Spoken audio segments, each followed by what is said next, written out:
Có bao giờ, giữa dòng người vội vã, bạn chợt thấy lòng mình cũng chạy, dù chân vẫn đứng yên? Có bao giờ, giữa tiếng nói, tiếng cười và muôn vạn điều cần phản ứng, bạn bỗng sợ cái im lặng trong chính mình, như sợ một vực sâu hun hút đang chờ? Người đời nay, ai cũng muốn hành mà không biết dừng mới là hành lớn.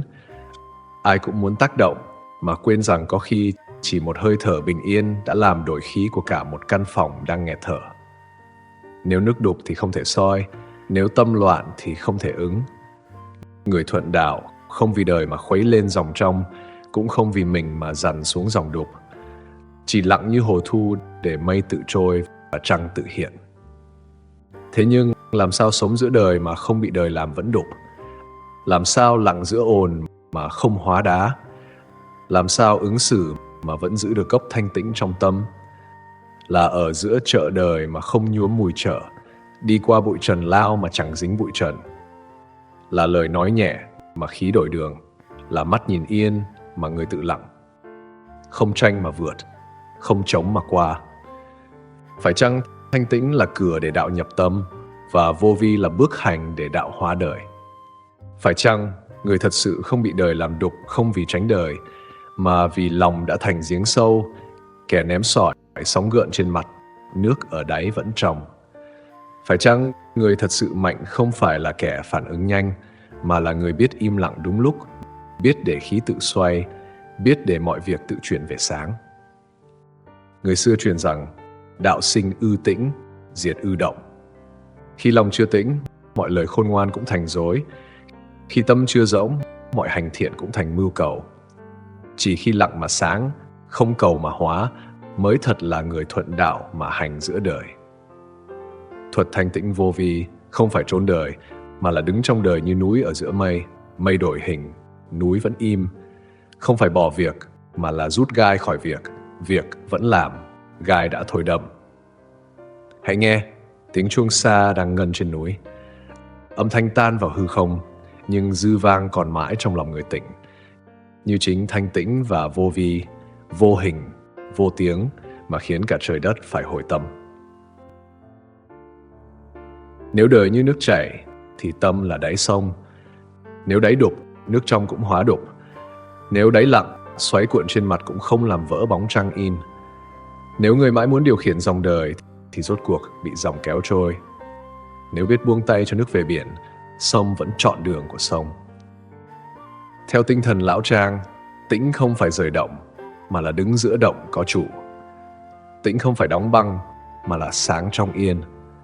Khi gốc tĩnh, mọi động mới có chủ. Gốc không vững, khéo mấy cũng thành vội. Nếu tâm không thanh, hành thiện cũng dễ thành cầu công. Nếu tâm chưa tĩnh, trí xảo cũng dễ hóa biện luận. Thế nên trong chương 45, Lão Tử nói: thành lớn trông như khuyết, nên dụng không hư mòn. Đầy lớn trông như rỗng, nên dụng không cùng tận. Cái khuyết giữ cho dụng không nứt, cái rỗng mở cho dòng sinh lưu thông. Thành mà không tự mãn, đầy mà vẫn để chỗ cho đạo đi. Đó là chỉ người có đức lớn. Vì không tranh nên chẳng tổn. Vì không tự mãn nên chẳng đầy. Vì chẳng đầy nên có chỗ cho đạo lưu thông. Thanh là gì? Không phải là không bụi, mà là bụi không động. Tĩnh là gì? Không phải là không động, mà là động mà không loạn. Đạo sinh ra từ chỗ ấy, nơi lòng trong mà không cố, nơi ý lặng mà không ép. Tĩnh chẳng phải để trốn, mà để thấy. Thanh chẳng phải để sạch, mà để soi. Người xưa nói: tĩnh tắc năng minh, minh tắc năng biến, biến tắc năng thông. Lặng thì sáng, sáng thì ứng thì thông. Khi tâm lặng, tự nhiên trí khởi. Trí ấy không từ học mà có, không từ tưởng mà sinh, chỉ từ chỗ không mà hiện. Ấy chính là mạch nguồn của thanh tĩnh. Còn vô vi thì sao? Nếu thanh tĩnh là tâm pháp, thì vô vi là hành pháp. Vô vi không phải không làm, mà là không lấy mình làm trung tâm, không để cái tôi chen vào hành, không để lòng mong chiếm vị trí của đạo. Việc vẫn làm mà không lưu dấu ta, không cưỡng dòng để dòng tự về nơi phải đến. Trong chương 48, Lão Tử viết: vi học nhật ích, vi đạo nhật tổn, tổn chi hữu tổn, dĩ trí ư vô vi. Học việc đời thì ngày một thêm, học việc đạo thì ngày một bớt. Bớt rồi lại bớt, đến mức vô vi mà không gì chẳng thành. Thêm thì che trăng, bớt thì dọn mây. Đến khi thôi còn chỗ để làm cho được. Đạo tự vận hành qua người. Nếu thanh tĩnh giúp ta thấy thì vô vi giúp ta sống. Nếu thanh tĩnh là gốc thì vô vi là cành. Cành không mọc được nếu gốc còn lay, việc không thành nếu lòng còn động. Người thuận đạo không cần trốn đời, mà ngay giữa đời vẫn không đục. Họ không vội thêm, chỉ bền bỉ bớt tự chứng minh, bớt cưỡng kết quả, bớt lấn phần của trời đất. Theo tinh thần lão Trang, giữ được một tâm lặng, mọi cảnh tự yên. Không cần lập đạo lớn, chỉ cần lòng không động. Khi tâm người an, chỉ một cái nhìn cũng có thể đổi khí cuộc đời. Như người đánh chuông, không cần gõ mạnh, chỉ cần chạm đúng điểm giữa, âm ngân lan đi, cả hư không cùng lặng. Vì vậy, thanh tĩnh không phải đích, mà là cửa. Vô vi không phải phép, mà là lối. Cửa mở khi không còn cố giữ cửa, lối thông khi không còn muốn đi nhanh. Đạo không nằm ở chỗ động hay tĩnh, mà vẫn giữa hai bờ ấy, vô hình nhưng luôn có mặt. Khi nhìn đời như làn khói, tay tự thôi muốn nắm. Khi nhìn tâm như mặt nước, ý tự thôi muốn khuấy. Chính khi không còn cưỡng, đạo liền hiện. Chính khi chẳng cần làm cho có, mọi có liền trở nên hữu dụng. Người thuận đạo không tìm cách đổi đời, chỉ giữ cho lòng không lệch. Vì đời vốn tự đổi, chỉ lòng người chưa biết yên. Mà khi lòng người yên, vạn cảnh đều thuận. Nếu soi sâu thêm, mọi khổ đau của đời này chẳng đến từ việc, mà từ tham muốn. Chẳng từ người khác, mà từ cái ta cứ muốn chen vào mọi điều. Buông cái muốn mà tĩnh, buông cái ta mà vô vi, ấy chính là gốc của đạo hiện trong nhân gian. Một, thanh tĩnh không phải rời đời, mà là đứng giữa đời mà không loạn. Nếu tĩnh chỉ để lánh đời, thì tĩnh ấy chưa qua nổi hơi thở đầu tiên của đạo. Nếu tĩnh chỉ là ngồi yên nơi núi, thì núi cũng chẳng cứu được lòng người khi trở lại chợ. Người hiểu đạo, không tĩnh bằng thân, mà tĩnh bằng tâm, không rời đời để sạch, mà đứng trong đời để không đục. Theo tinh thần lão Trang, người thuận đạo biết để yên trong gió, đứng vững giữa dòng. Tĩnh là gốc cho hành, không phải để rời hành. Giữ được tĩnh, mọi động mới có gốc. Mất tĩnh, mọi khéo léo đều thành vội vàng. Đời như nước lũ dâng, người không tĩnh sẽ bị dòng cuốn, đánh mất chính mình. Người giữ được tĩnh, dù chỉ là một cành lao, vẫn tự nhiên nổi trên mặt nước. Thanh tĩnh không phải sự chết, mà là sự sống sâu nhất. Giữa trăm lời tranh luận, người thuận đạo không chen để thắng. Họ nghe, nhưng không bị cuốn theo âm thanh. Thấy, nhưng không để thấy thành phán đoán. Theo tinh thần cổ nhân, khi tâm yên, thiên địa liền đổi sắc. Cũng một con đường cũ, mà lòng tĩnh thì cỏ bên đường như mới mọc. Cũng một người từng khiến ta phiền, mà khi lòng tĩnh, ánh mắt nhìn họ đã trở nên hiền hòa. Người xưa dạy rằng, hãy giữ lòng như núi. Gió có thổi, mây có bay, nhưng núi không đổi. Khi gốc đã an, mọi động chỉ là thoáng mây ngang đỉnh. Thế nên, thanh tĩnh không phải nỗ lực để tĩnh, mà là buông mọi lý do khiến tâm mất tĩnh. Không phải thêm điều gì, mà là gỡ từng lớp một. Như lau gương, lau không phải để tạo ra ánh sáng, mà để thấy lại ánh sáng vốn sẵn trong gương. Người nay học thiền, nhưng loạn ngay trong việc muốn yên. Ngồi chưa ba hơi đã nghĩ về bình yên, đó là loạn của cầu tĩnh. Người thuận đạo không cầu yên mà vẫn yên, không tìm tĩnh mà vẫn tĩnh. Khi chẳng còn ai trong tâm phải tĩnh, tĩnh ấy mới thật sinh. Thanh tĩnh vì vậy là ứng xử đầu tiên của bậc thuận đạo giữa đời.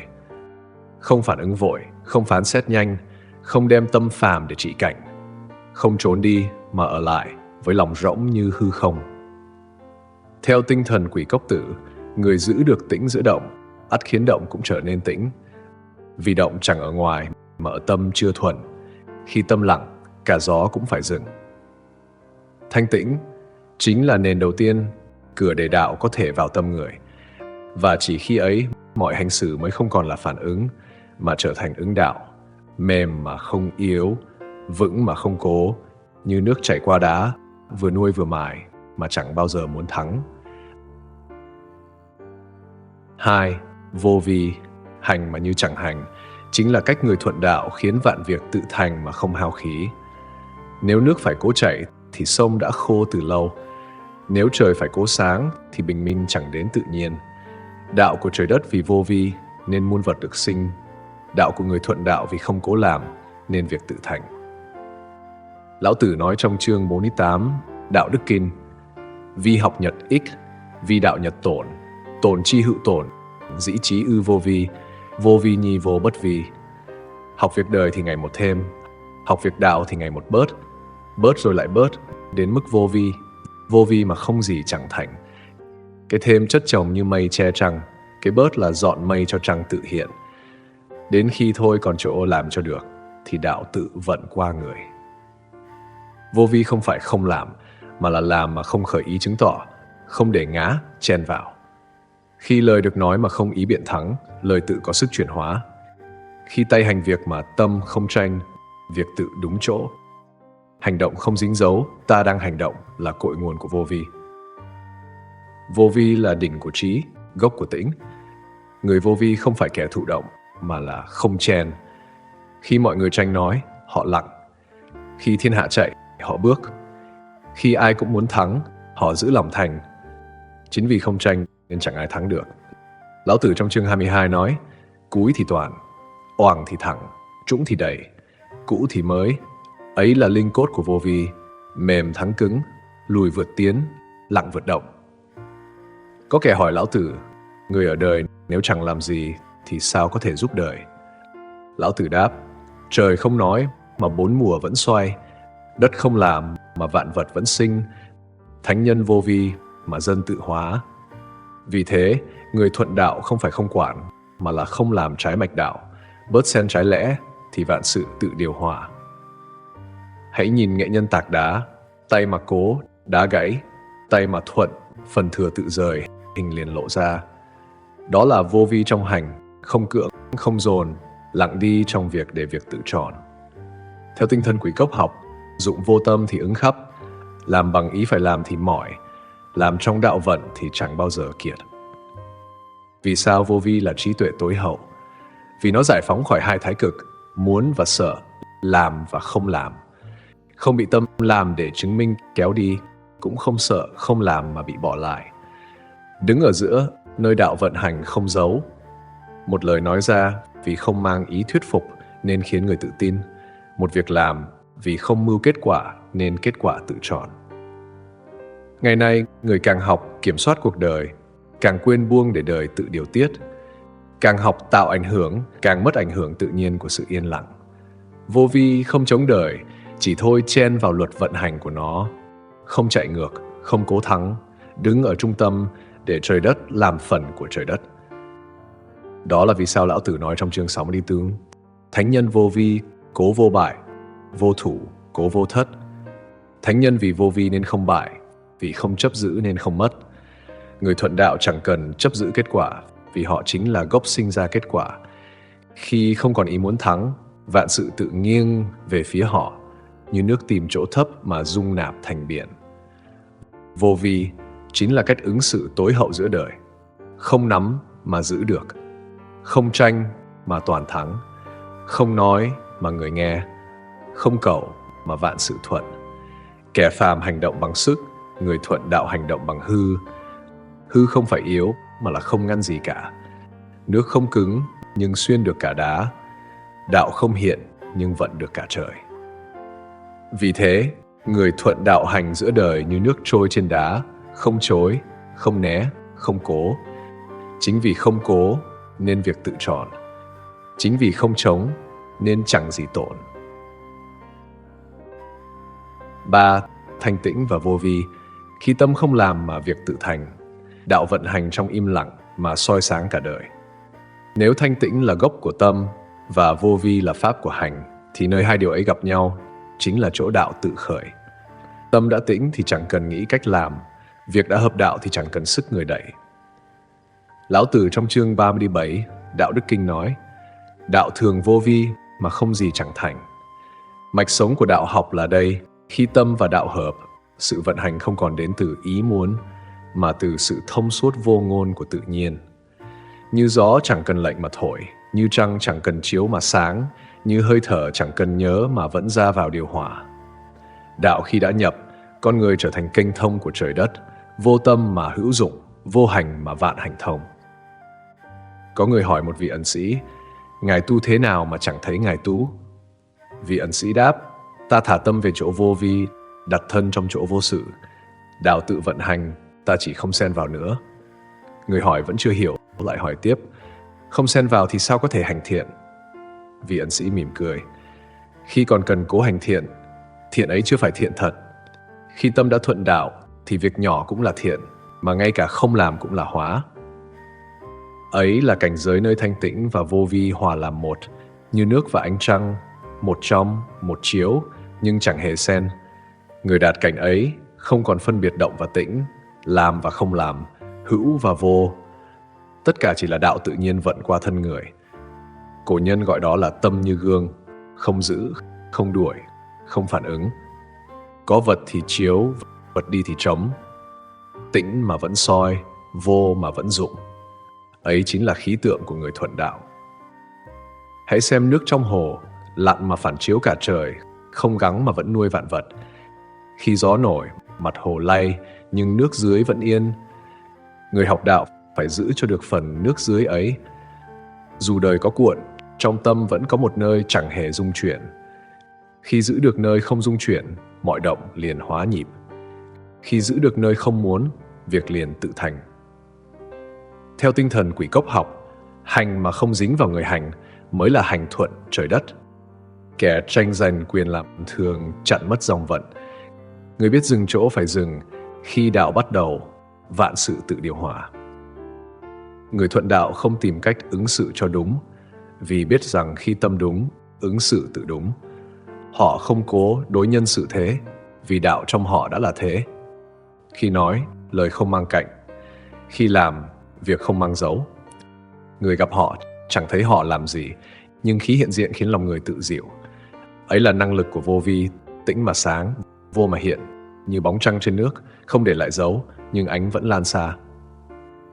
Cổ nhân từng nói, thánh nhân bất cảm vi thiên hạ tiên, cố năng thành kỳ tư.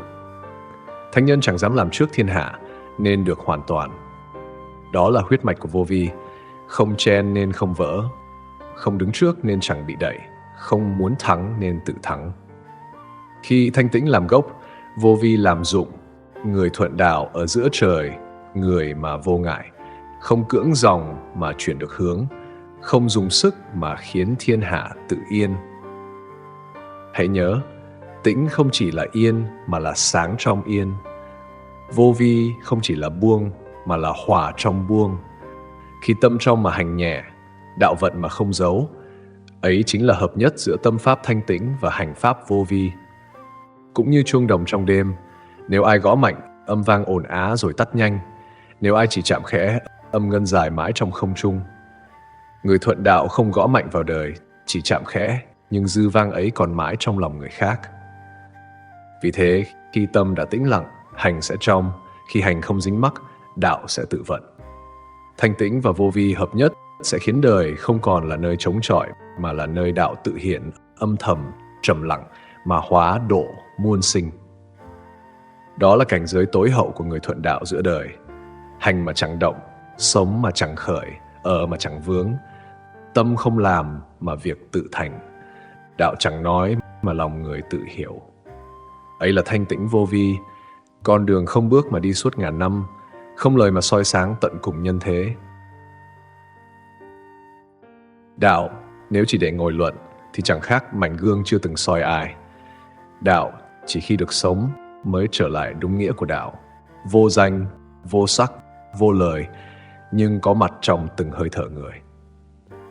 Ứng xử với đời bằng thanh tĩnh, không phải là né tránh, mà là chọn giữ trong khi người khác chọn vùng. Không phải là lùi, mà là dừng để thấy rõ dòng đi của sự việc. Người nói một câu, mình lặng một hơi, đã khác cả nghìn hướng. Vì tĩnh không giết hành, mà cứu hành khỏi xa vào loạn. Trong một cuộc họp, khi ai cũng cố gắng cất tiếng, người thuận đạo sẽ im lặng như thể không còn trong đó. Nhưng chính họ là người được nghe rõ nhất. Khi đến lượt nói, một lời nhẹ như gió mà khí đã đổi trong phòng. Ấy là thanh tĩnh hành giữa động, tĩnh như suối ngầm thấm qua đá, chậm mà sâu, không ồn mà dưỡng được cả núi rừng. Ứng xử với đời bằng vô vi là làm mọi việc mà không để giấu tay mình, là giúp mà không thấy công, là dựng mà không thấy mình là người dựng. Khi ai cũng muốn ghi danh, người thuận đạo chỉ lặng mà để việc ghi tên đạo. Họ hành như hơi thở, vào không biết khi nào, ra chẳng cần ai thấy. Nhưng chính nhờ vậy, mọi việc quanh họ lại tròn đầy mà chẳng biết vì sao. Hãy nhìn người thợ lành nghề, tay họ nhẹ như không làm gì, nhưng tác phẩm tinh vi không ai vượt nổi. Vì họ không còn làm mà chỉ để đạo của nghề vận qua tay mình. Người sống giữa đời cũng thế, khi thôi muốn chứng tỏ mình là người làm, đạo liền làm thay họ. Mà điều kỳ lạ là khi đạo làm, mọi việc đều đúng, đều hợp thời và chẳng hao khí nào. Người xưa có dạy, người thắng không tranh, người hóa không ép, người cảm không nói. Ấy là pháp hành của vô vi. Người thuận đạo giữa đời không cần dạy ai, nhưng người khác ở gần họ tự nhiên thấy muốn lặng, muốn yên. Họ đi qua đâu, không để lại dấu chân, nhưng cỏ ven đường đều đứng thẳng lại. Nếu có kẻ hỏi, làm sao đem thanh tĩnh vô vi vào đời thường? Hãy nhìn một ngày của mình. Sáng mở mắt, đừng vội cầm điện thoại. Chỉ thở, một hơi dài để biết mình còn sống. Trưa giữa bao tiếng ồn, đừng vội chen lời. Chỉ lắng nghe tiếng lặng trong tim mình. Tối trước khi ngủ, đừng vội tính cho ngày mai. Chỉ nhìn ánh đèn tắt và biết một ngày đã đủ, đã sống trọn vẹn và bình yên. Thanh tĩnh, không cần thiền đường. Vô vi, không cần pháp tỏa. Chỉ cần nhớ, khi lòng ta yên, mọi cảnh đều yên. Khi lòng ta rỗng, mọi việc đều thuận. Người thuận đạo có thể sống giữa chợ, nhưng vẫn mang khí núi. Họ làm việc trong ồn, nhưng giữ tâm như trong hang cổ. Họ nói ít, nhưng lời họ khiến người khác lặng lại. Họ không dạy bằng lời, mà bằng sự hiện diện. Vì đạo không cần giảng, chỉ cần có mặt. Nếu ai lăng xăng muốn giúp, hãy học cách giúp như nước. Chảy đến đâu, mềm đến đó, vô danh nhưng dưỡng nuôi tất cả. Nếu ai muốn sống an, hãy học cách an như núi, đứng vững nhưng không cứng, chịu gió mà không hẳn. Nếu ai muốn làm việc mà không mệt, hãy học cách làm như mây, bay nhẹ, đi xa, nhưng chẳng ai biết nó bắt đầu từ đâu. Lão Tử dạy, bậc thánh hành việc vô vi, giáo hóa bằng không lời. Câu ấy không chỉ là triết lý mà là đường sống cho người hiện đại. Khi tâm đã tĩnh lặng, không cần ứng xử cho khéo, mọi ứng xử liền hóa khéo. Khi tâm không còn bản ngã chen vào, mọi việc tự hợp. Không vì mưu cầu mà thành, chính vì không mưu cầu mà thành. Hãy đem đạo vào từng hành động giản dị. Khi uống nước, bước đi, nói năng hay hành động, hãy tỉnh giác chánh niệm. Mỗi việc đều là thiền, nếu người đủ tĩnh để chuyên tâm hành. Mỗi ngày đều là đạo, nếu người đủ rỗng để sống thuận đạo. Tự nhiên chính là vô vi, an nhiên chính là thanh tĩnh. Ấy là lúc minh triết trở thành đời sống, và đời sống trở thành minh triết. Và thế, cuộc đời không còn là nơi phải tranh đấu, phải gắng gồng, phải chứng tỏ, mà là dòng chảy tĩnh, nơi từng giọt nước biết mình về biển. Sống như vậy, bạn không chỉ thuận đời mà thuận cả trời đất, không chỉ sống yên mà khiến muôn điều quanh mình cùng an yên. Đến cuối cùng, đạo không còn trong lời, mọi chữ nghĩa đều lặng, mọi ý niệm đều tan, chỉ còn một hơi thở nhẹ như sương sớm tan trên mái ngói. Không ai thật sự nắm được đạo, vì đạo không phải thứ để nắm. Nó chỉ đến khi tâm đã rỗng và lòng không còn chấp thủ. Khi ấy, mọi thứ xung quanh, người, việc, được, mất, đều chỉ như những gợn sóng nhỏ vô thường trên mặt hồ phản chiếu một vầng trăng duy nhất. Hãy để đời là bài học, mà đạo là hơi thở trong bài học ấy. Đừng học thêm điều gì nữa, chỉ cần học dừng. Đừng đi đâu xa, chỉ cần trở về ánh sáng nội tâm thuần thiện của chính mình. Vì lòng người khi đã thật sự thanh tịnh và trọn lành, đã thật sự thanh tĩnh vô vi, chính là nơi đạo dừng chân. Nếu những lời này khiến lòng bạn chậm lại đôi chút, thì ấy là đạo đã mở cửa. Nếu bạn cảm được bình yên lan qua, hãy để nó lan tiếp. Hãy chia sẻ ánh sáng ấy cho một người khác, không phải bằng lời giảng, mà bằng một sự lặng biết mỉm cười. Vì mỗi khi một người trở nên yên, thế gian này lại sáng thêm một phần. Và ấy chính là cách đạo hồi sinh giữa nhân gian. Nếu bạn muốn cùng giữ vùng lặng ấy dài lâu, hãy đăng ký kênh để mỗi lần quay lại, chúng ta cùng ngồi yên dưới một bầu trời. Không nói gì thêm, chỉ nghe để thanh tĩnh được ngân và vô vi được thở qua thân tâm của chính mình. Vì đạo không cần được nói, chỉ cần được sống. Và khi tất cả cùng sống trong hơi thở ấy, thì nhân gian này đã là đạo.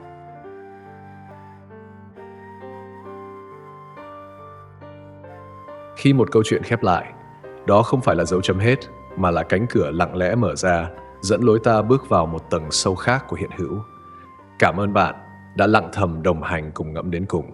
Bởi đôi khi, chỉ cần một phút tĩnh lặng thật sự cũng đủ để rung chuyển và thay đổi, không chỉ một đời người. Ngẫm đến cùng, nơi mỗi con chữ không chỉ để nghe, mà để cảm nhận bằng trái tim, chiêm nghiệm bằng trí tuệ và tỉnh thức trong thinh lặng.